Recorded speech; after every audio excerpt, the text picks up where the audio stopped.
Welcome, everybody. We are so excited to have you in class today. My name is Curry Sautner. I'm the Chief Learning Officer at the National Constitution Center. And today's class is going to be a great one. Our Friday sessions always bring in top scholars and historians from around the country to talk to you, students of all ages, about big topics in the Constitution. Today's big topic is the Constitutional Convention and really broadly American history. So we have brought for you a great guest speaker today. Professor Lepore is from Harvard University and has so many amazing books. I'm going to just shout out to this one, which is the one I'm rereading right now, These Truths, which is one of my favorite, but our students in the audience have already talked about how they want to hear more about the history of Wonder Woman in America too. Professor Lepore also writes for The New Yorker, is an amazing storyteller, and what we love so much at the Constitution Center, an awesome teacher. But we also have another awesome professor and teacher with us. That's Jeff Rosen. He's our CEO, our executive director, and our head scholar at the National Constitution Center. So Jeff, we are so excited for this class today. You can see the students are coming in from all over the country, and we can't wait to get started. So without further ado, I'm going to turn it over to you and Professor Lepore to get today's conversation moving. Thank you so much, Curry, and welcome, Professor Lepore. We are so thrilled and honored to welcome you to the National Constitution Center's Friday class.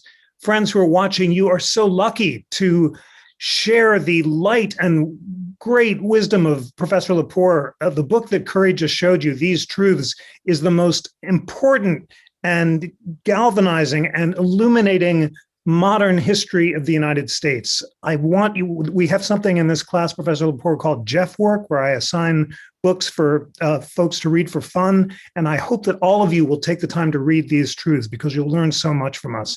Professor Lepore, in the precious half hour that we have together, I want you to share with our friends as much of the core ideas leading up to the Constitutional Convention as we can. And in These Truths, you write, the American experiment rests on three political ideas. These truths, Thomas Jefferson called them political equality, natural rights, and the sovereignty of the people.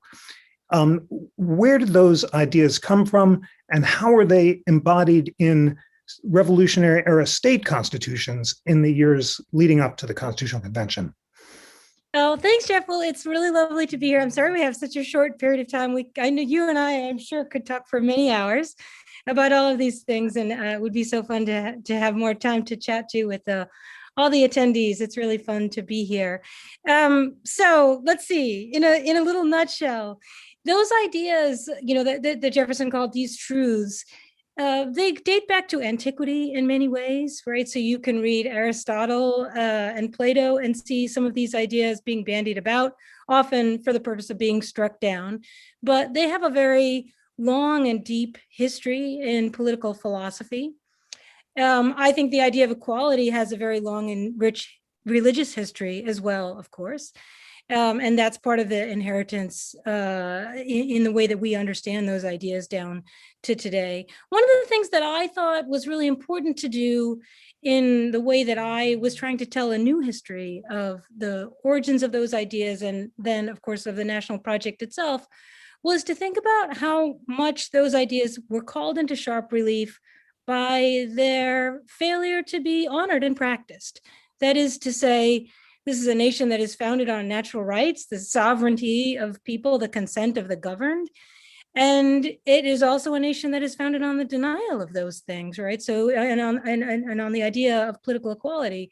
It is a nation that's founded on land that was taken from people who understood themselves as sovereign over it.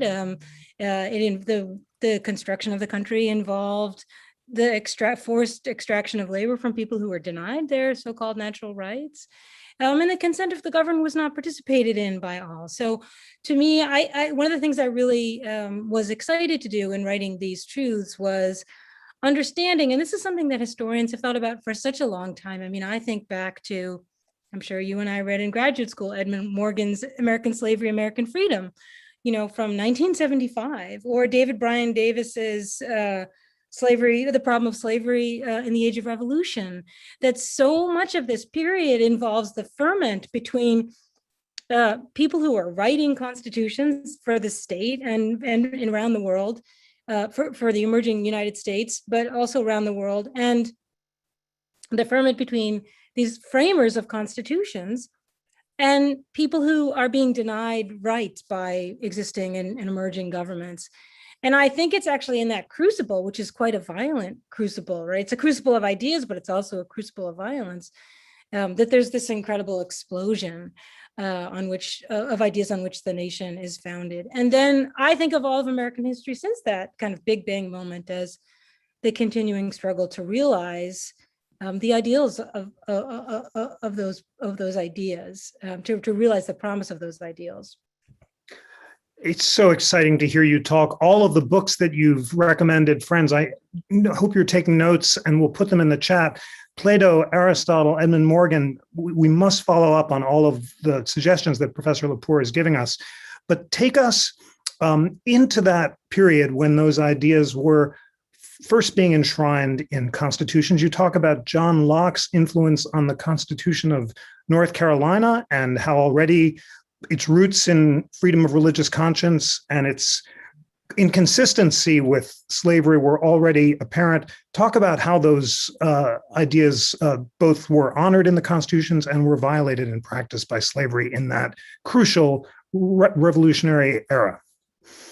Yeah, I mean, if you think about those 17th century, the colonial charters or the fundamental constitutions of the Carolinas that John Locke apparently had a hand in drafting, many of those were, this was at a time when writing down the rules that govern governments, not to say the laws, right? We understand people have been writing down laws for a long time, but writing down the laws that govern the government itself, which are what we think of what a constitution is, right? That constitutes the political existence of the government. That's really new in the 17th century, right? I think 1653, the Instruments of Government in Britain is the first written constitution in the modern era. The idea that in an age of widespread or growing literacy, with the popularity of the printing press, and people could actually read things that you might write down, and because you could just make copies and distribute them. The idea emerged in the 17th century that reached its fruition in 1787 in the United States that if we're going to have governments, that we should write down what powers the governments have, and that would be a check on the possibility of tyranny. So that idea really comes to fruition in England in the 17th century as part of the English Revolution, right? Which is also where we get our idea of the sovereignty of the people. The sovereignty of the people is an idea that emerges to counter another legal fiction, which is the divine right of kings. So there's a huge debate in 17th century England over who gets to decide who's in charge, right? Does God decide? Because James I says, I'm divinely, everything I say must be right because I am the king. There's the infallibility that the King of England, who's both the head of the church in England and the head of the state because of the Reformation and the separation of the Church of England from the Church of Rome, he's both the king and the pope sort of all in one. And he says, I'm infallible. And Parliament says, no, you're not infallible. In fact, and you're not divine. Your right to rule is not divine. It's something the people granted to you. And so they begin talking about the people as being sovereign over themselves. And one way they make that argument is by resurrecting the Magna Carta, which is a constitution from 1215 that had been largely forgotten and certainly not honored. And, reformers, people who are opposed to the divine right of kings, waving around printed copies of the Magna Carta saying, this is an ancient constitution, and it proves that the king does not have a divine right to rule, that we grant the king certain powers and we reserve for ourselves certain rights. And that's the whole point of writing down a constitution. It's an idea that is kind of just it's like we would call it a perception hack now. Do you know what I mean? Like England doesn't ever write down a constitution, right? This is just a way to kind of, for Parliament's having a battle with the monarchy. But it's the idea that's present in England at the time when the Puritans are leaving and many religious and political dissenters are leaving England.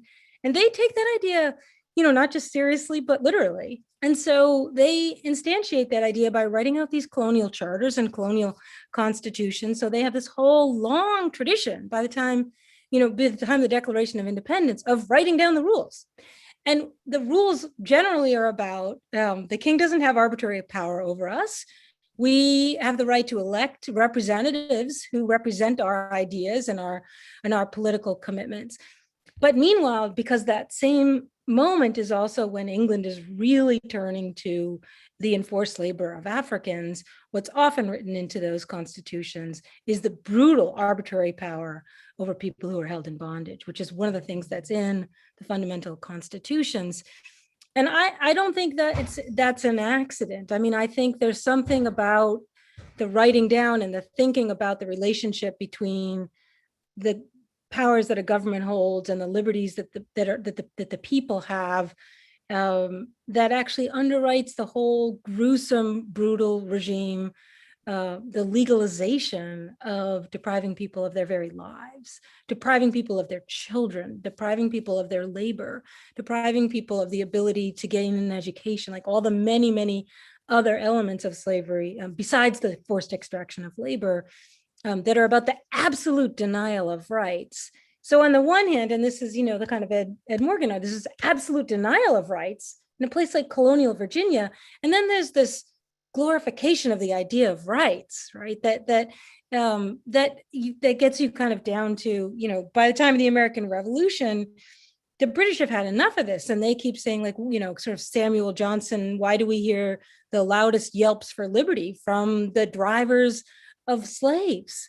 And that is, that's remains a really, really deep question that Americans, as we wrestle with our own past, are still struggling to come up with an answer to. And I think for a very long time, we've kind of set aside that question instead of really reckoning with it. That is to say, that mutual dependence. So one of the things that I think is really important to consider is, if early English colonists developed a sophisticated attachment to the idea of natural rights and cherished it and abhorred absolute tyranny, that is not least because of the cries that the people they're holding in bondage are making. By what right do you take my life, my labor, my land? All other people in this colonial world are screaming at the tops of their lungs. They're running away, they're waging rebellions, they're inciting war, they're engaging in warfare against the colonists. So if you think about the many kinds of political objections and expressions that enslaved people and indigenous peoples, runaway wives, there are all kinds of challenges to arbitrary authority that are themselves an incredible political revolution and an ideological revolution that I think needs to be understood as animating the political discourse that makes possible independence. It's so powerful to hear you ask that question, by what right, that was posed by the challenge to the divine right of kings. You note in these truths that as early as 1781, Bett, a slave in Massachusetts, invoked John Adams's language about all men being free and equal in the Massachusetts Constitution to argue for her freedom. She was granted it by the Massachusetts Supreme Court, and she gave herself a new name, Elizabeth Freeman. I want you to say just one more beat about what a natural right is. What did John Locke mean when he said all men are by nature free and independent? What's an unalienable right? And how did Thomas Paine, Thomas Jefferson, and the Declaration makers like George Mason in writing the Virginia Declaration of Rights incorporate those ideas into their constitutions? Well, I think that they're borrowing from many different sources, and we see them as the font of a river that goes all the way down to 1948 and the Declaration of Human Rights, right? That human rights discourse goes back there and goes further and has other tributaries that feed into it. But for Locke, he is engaging in the work of imagining a time before governments exist, in a state of nature, which is an active imagination, a thought experiment that is made possible by his imagining of the Americas, which he has this fiction in his mind, as many Europeans do, that it is a place without law and without governments. But it sparks this idea, well, what would the world be like? How did groups of people decide to have rulers and to obey the laws that rulers would create? And Locke comes up with the idea that in that state of nature, everyone has a natural right. These rights are endowed by our creator. I mean, there's a sort of deistic and in many ways a Christian view that lies beneath this idea, even though Locke would have said that's not the origins of this idea. It coexists quite comfortably with many religious ideas about the equality of all peoples. But for Locke, actually, when he talks about, and for Jefferson, about, all men are created equal, they actually mean quite specifically men. And they mean in a state of nature, there are men gathered together in the world of the public, and they are equal in that world, and they agree to erect a government to protect their property and their ability to live safely and to pursue happiness, as Jefferson would say. Confined outside of that world, back in their homes, are their wives, their children, their servants, their slaves, all of whom exist under completely arbitrary authority of the male head of the household. So that notion is one of the pieces of political revolution that animates, the history of the world, is this weird division between a public sphere and a private sphere that becomes really fetishized, that somehow in the public sphere, we're all created equal, whereby we mean property owning men. And then in the private sphere, everybody is dependent on those property owning men. And that's the logic by which women and slaves and servants were denied the right to vote, because they are completely dependent on, under this Lockean notion of what it is to be a political subject, is to be that free man. And in women, a woman couldn't vote because she could only do what would ever be in the best interest of her husband. She couldn't exercise an independent franchise. That there are people who are independent, and then there are people who are dependent. And that divide, we still see the consequences, the political consequences of that divide, which is the one on which the nation was founded. But it was exploded so quickly. From the very start. I mean, you think about Elizabeth Freeman, you think, long before the Declaration of Independence, there are petitions for freedom that are filed by enslaved people. There are petitions for sovereignty that are filed as a matter of court and law for citizenship. There's a whole world of petitioning that we, I think, sort of set to one side as if it doesn't belong in our conversation about constitutions. But I actually think we do better to think about constitutions in tandem with petitioning, because the petition is the only legal instrument that's available to people that are disenfranchised. So petitioning is one way that the disenfranchised write themselves into constitutions. So fascinating about the sources of constitution making through petition making. You've just written a wonderful piece about when constitutions took over the world. And you note Linda Colley's superb new book, The Gun, the Ship, and the Pen, Warfare, Constitutions, and the Making of the Modern Word. Thank you for a great recommendation. We had Linda Colley and David Armitage on the podcast yesterday to talk about how one of the sources of the Constitution making in America was war and the need to raise taxes to ensure that the war debt could be paid off. And that was a phenomenon that was common for constitution making before and after. Tell us now, as we begin to think about why the framers came to Philadelphia in 1787, what their objects were. And I'll also note that you call out in your book Madison's vices of the political system, where he talks about the chief one of them, which is that in a Republican government, the majority, however composed, gives the law, but a common passion may unite the majority and lead them to oppress the rights of the minority or individual. So why did the framers come to Philadelphia, and what were they trying to achieve? They came to Philadelphia because the Articles of Confederation didn't work, because the Articles of Confederation were a temporary war measure to devise a political union among the colonies then in their independence as states, by which they could raise an army to fight against the British. And the powers that the Articles of Confederation granted to Congress were extremely limited. And they essentially, something much more akin to, say, the European Union than to our national constitution. It was a confederation of 13 states. There were 13 different currencies, 13 different navies, and the Congress didn't have the ability to compel the states to pay back their debts, particularly their war debts, and the economy was falling apart. And the Congress couldn't resolve disputes between the states either.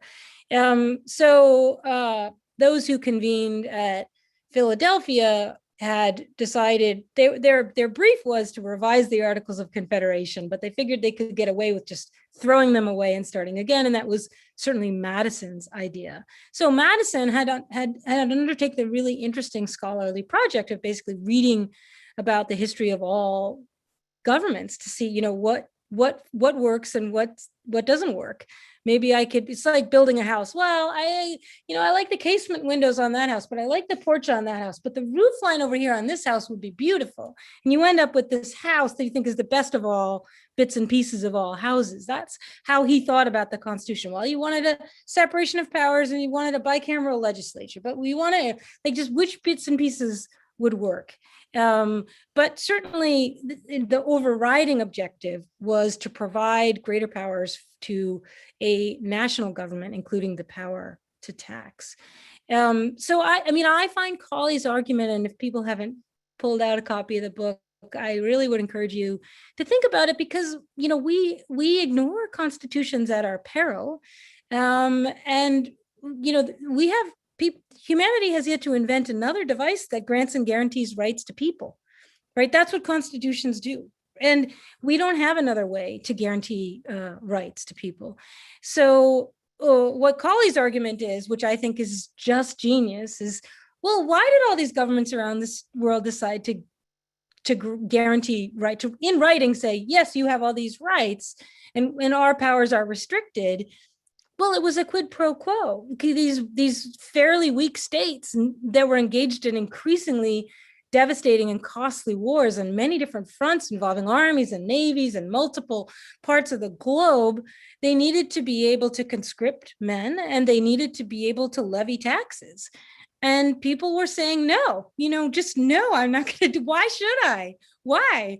I don't believe you're divine. And, I have a family to take care of. I don't have coin to give you. Well, the deal was, rulers could say, I have this beautiful constitution that says you have all these rights. I will never quarter troops in your house. I promise I won't do that. That if it becomes this kind of deal around limiting the powers of the state in order to make possible the sacrifices that the subjects are compelled to make for the sake of war. So that's Colley's argument. And I think it's really important because it helps us to situate the American constitutional moment within a much bigger world of constitution making. That language that you quote from Madison about passion overtaking a majority, of course, is part of Madison's famous definition of faction in Federalist 10, a majority or a minority animated by passion rather than reason, devoted to self-interest rather than the public good. Tell us about the philosophical sources of that distinction between reason and passion, which is, goes back to Plato and Aristotle. How did it feed into Madison's definition of faction, and how was the Constitution designed to avoid it? Well, the Constitution, I think of, the metaphor that's popular in the 18th century, I think equally well suits today, that it is like a clockwork. It's a very intricately designed physics experiment where different weights are given to different elements of the machine, so that once it's set in motion, it's not supposed to go out of whack. There'll always be something that will compensate for if it has a tendency to go out of whack. So if you think about this, one of the places that I think Madison really gained his most sophisticated understanding of the relationship between reason and passion was from the state constitutions. So the bugbear of the framers was the Pennsylvania state constitution, which I think sounds kind of crazy and sort of interesting. So the different states were, the revolution was pretty radical, and the state constitutions were generally more radical than the constitution we ended up with for the federal government. The Pennsylvania Constitution had no governor. It had a single house, so basically a lower house that was huge, right? Like really representative. The ratio of representatives to subjects was quite different than it would later become. And in order to pass a law, this is the kind of most interesting part. It's close to direct democracy as Americans have ever experimented with. You'd have to publish the draft of the law, like in newspapers and on town halls, for a year before you could even have a vote on it in the one house of the legislature. So it's kind of like the California referendum or something. Like, it's a very, very people-run state. And it was kind of a disaster. I mean, and Madison would have said, that's just all passion and no reason. Like, what are the mechanisms that check a majority of people who might think that this is a bad idea because they really like oppressing a minority of people? And there's no check on the tyranny of the majority. There's no distributing the powers of government across different branches. There's too much faith in the capacity of the people. Among the framers, Madison was certainly by far not the most aristocratic, but everybody feared that granting too much direct powers to the people would lead to, the sort of like the way John Adams says, every democracy in the end commits suicide, because people really can't be trusted with power. People are too rotten. I mean, there's a basic commitment to the belief that people kind of stink. Do you know what I mean? Like that is actually an animating idea. But if people were great, if men would be angels, as the framers would have said, you wouldn't need a government. People are kind of rotten, can be really rotten. They grab power, they hold power, they oppress other people. So government exists to hold that passion. And the likelihood of factions who would particularly oppress political minorities, and that's what they meant, political minorities, with the exercise of that, of a passion-driven faction. Madison was super concerned about that. If Pennsylvania was an antitype, was there a state constitution that they thought was a better guide? And what structural principles were put into the Constitution to ensure the rule of reason rather than passion? They really did consider them all. I think that the big compromises at the Constitution are the ones that haunt us still. And to me, some of the best speeches at the Constitutional Convention were by people that just kind of threw down their sheaf of papers and said, this is nuts, I'm out. Like Luther Martin, who just said, if we can't abolish slavery, like, this is a joke. What are we doing? Like, how can we be sitting here having these deliberations? A hot summer, I'm out of here. People who refused to sign, people who made, Gouverneur Morris made a great speech about the Atlantic slave trade. I mean, I think that the compromises that the delegates to the Constitutional Convention made, we often say, well, they had no choice. If they hadn't compromised about the so-called slave power of the slave states, because South Carolina said, we will leave if you say that it's possible to abolish slavery. We will leave if you abolish the slave trade, or we will leave we will walk out of this room if you don't allow us to count the people that we own as people for purposes of representation, but then not for purposes of taxation. Like this, I think that the North should have called their bluff. I would just say, like, that is the millions of people, held in slavery in 1787, and all of their descendants, and all the rest of us have paid the price for that compromise. So I will just say, like, I could read Madison's notes for a long time and really enjoy them, but I still say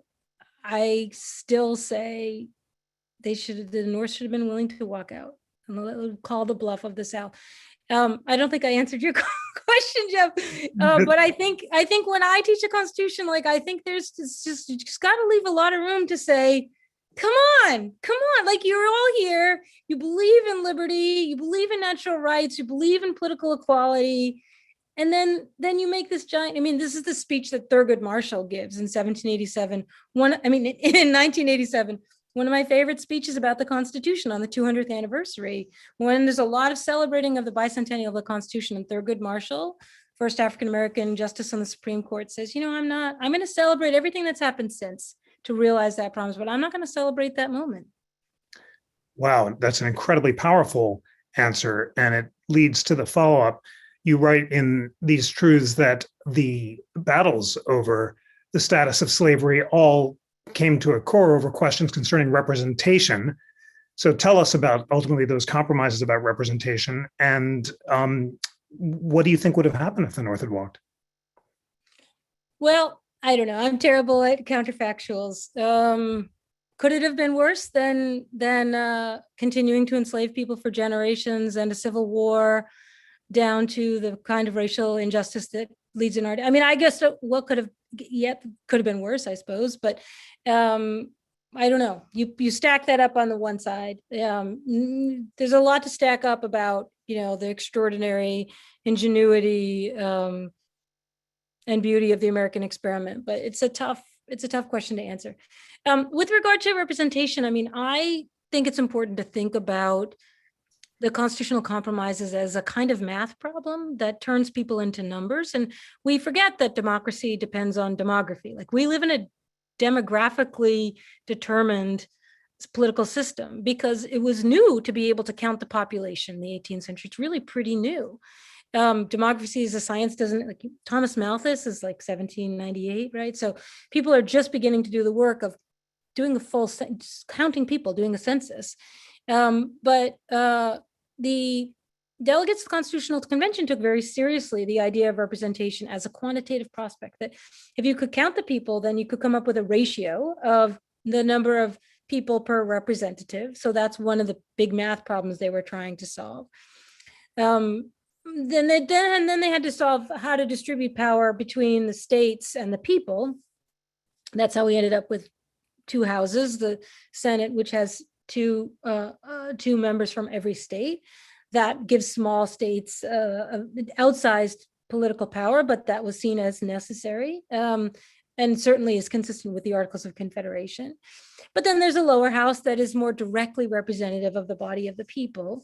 And there the question, and this is where the big compromises came in, which is, how do you count people when there are millions of people who are not enfranchised and could never be citizens under this system of enslavement, and in many places free Blacks also couldn't be citizens or couldn't vote. So the compromise between the small states and the big states is the one about basically the Senate versus the House. But then attached to that is the compromise, the 3/5 clause, which is the decision, which is imported in some way, this ratio from the Articles of Confederation, that enslaved people will count as 3/5 of a person for purposes of representation. And that is, eventually undone during Reconstruction, but we still have the other compromise that was the last compromise attached to that, which is the Electoral College. Because the Electoral College is each state delegates in the Electoral College. Delegation is the sum of your two senators plus the number of representatives. And that solution to that math problem granted tremendous power to the slave South and made it very difficult to address the problem of slavery. It took a very long time to address the problem of slavery. So it's certainly due for reexamination. I mean, there's obviously perennially questions about the Electoral College. It was a compromise that was made with the slave power in 1787 and has led to calls for secession from the North. I mean, in 1812 and 1814, New England wanted to secede from the Union over what came to be called slave representation. When John Adams lost to Thomas Jefferson in 1800, people pointed out that if the South didn't have this crazy overrepresentation in the Electoral College because of all the people that couldn't vote, but nonetheless sent delegates to the Electoral College, that Adams would have won. Jefferson was called the Negro president for that reason by people in the North. So there was an ongoing political battle over the Electoral College as the vestige of the slave power. And I think we don't think about it in those terms today. We think about it as in the terms of rural versus urban areas, big rural states versus states that have big urban centers. But there is still a racial inflection to that. So it's a piece of the unfinished business of our reckoning with the legacy of a constitution written in 1787. We just did a podcast on the Dred Scott decision, and I saw in Justice McLean's dissent, which I hadn't read in full before, him emphasizing that Madison stressed in his notes that the Constitution would take no position on whether there should be property in men. And when Frederick Douglass read Madison's notes, he said it changed his conception of himself as a man and a citizen. Do you think we can say whether the Constitution was or was not a pro-slavery document, or is that not a question that's possible to ask in an historically principled way? You know, I have my students debate that question. I give them a bunch of documents. We read the Lincoln Douglas debates and the Frederick, I call it the Lincoln Douglas debates, because we read Frederick Douglass's essays, including his 1860 essay called The Constitution and Slavery. And so in the interest of pedagogy, I try not to state my view of this because I want to see what the students think. But I actually think that Douglas for sure made the right decision, which I think really influenced Lincoln, which was, you know what? I've got to decide that the Constitution is on my side. Like, that's just good politics. Like, let's just accept that the Constitution did not sanction slavery. And we can use the Constitution to end slavery. Like, I think that's the right political call. And I think there's historical evidence behind that. And I think so that the best way to get yourself to that argument is to spend a lot of time reading Douglas's essays on the Constitution and Lincoln. And I think that Stephen Douglas loses that debate in 1858.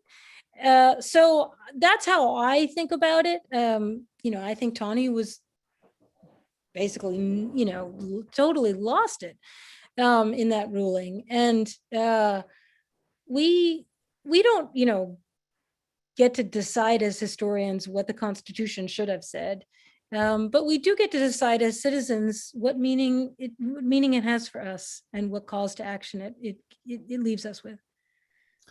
This time with you is so precious, and I have to turn it over to Curry in just one moment, but I must ask, because it's just so invaluable to have you condense all this wisdom about the Constitutional Convention. Is there anything else about the Constitutional Convention itself that you want our friends to know? Yeah, there is one thing, which is I'm working on a new book project about the attempts to amend the Constitution. And I'm working on a big data project around constitutional amendment, proposals to amend the Constitution.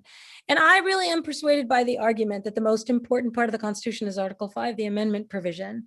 And the idea behind the amendment provision was, look, if we don't make this Constitution revisable, the only way to change the government will be to have a revolution. There'll be insurrections all the time. So we need to divert. This is a kind of passion problem, right? A passion versus reason. The people are going to be passionate. They won't like things that are in here. And then they'll have insurrections. They'll siege the Capitol. But if we have an amendment process and it works and people can just propose amendments, we'll take it to the people, have a vote, we'll ratify it. Problem now is that is essentially calcified. It's, the ERA was the last, it's very difficult to amend the Constitution. It shouldn't be this difficult.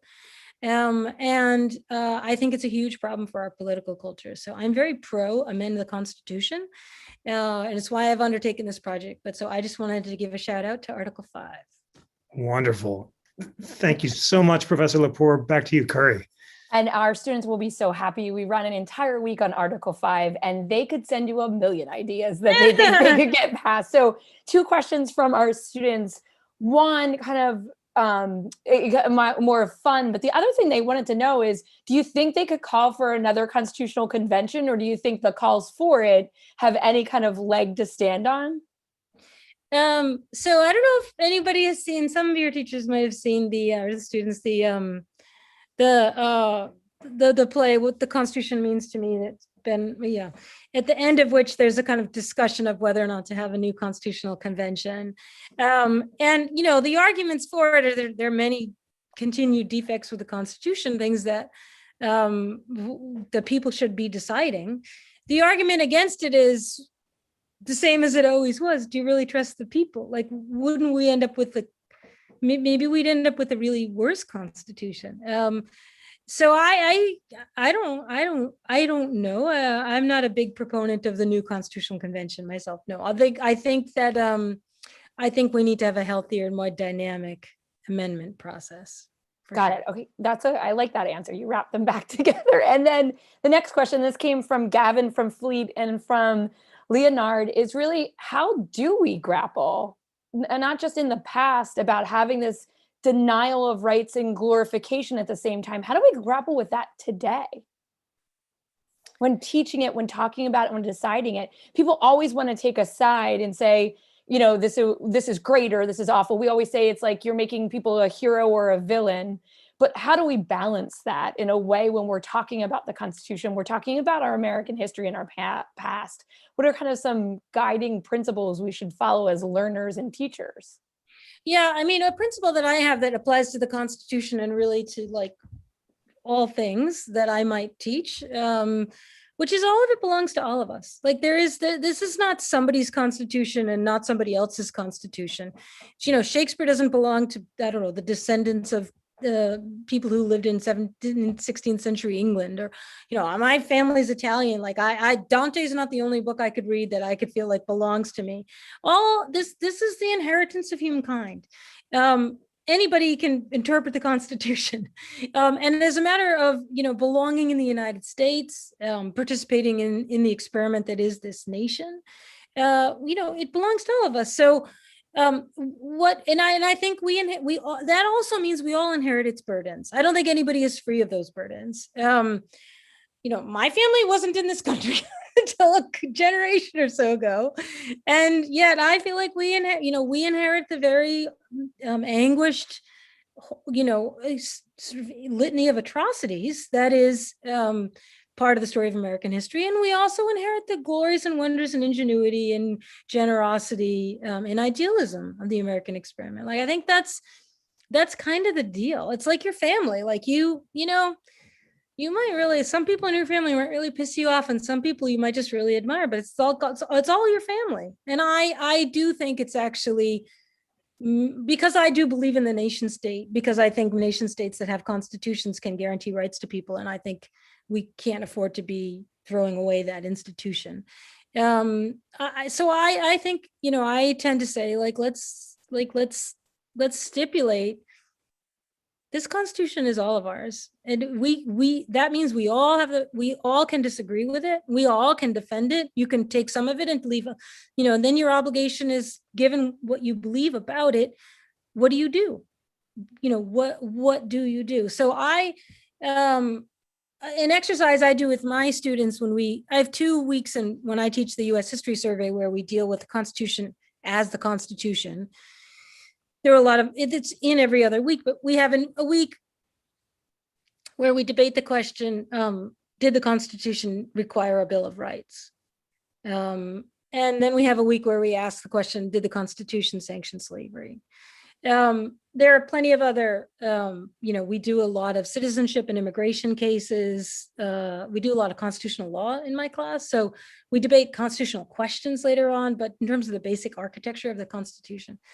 Although the course I taught this past fall, the last week of the semester, I always let the students decide what we will debate, and they chose to debate whether or not we should have a new constitutional convention. So I guess that's like on their to-do list, which is interesting to me.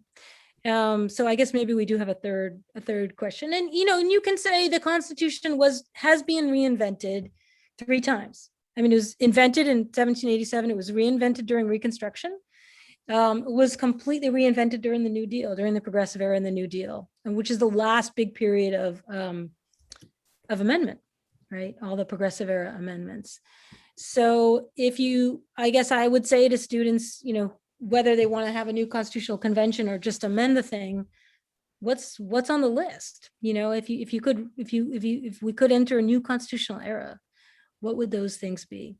And how confident are that you could anticipate the possible malign unintended consequences of changes that you might make?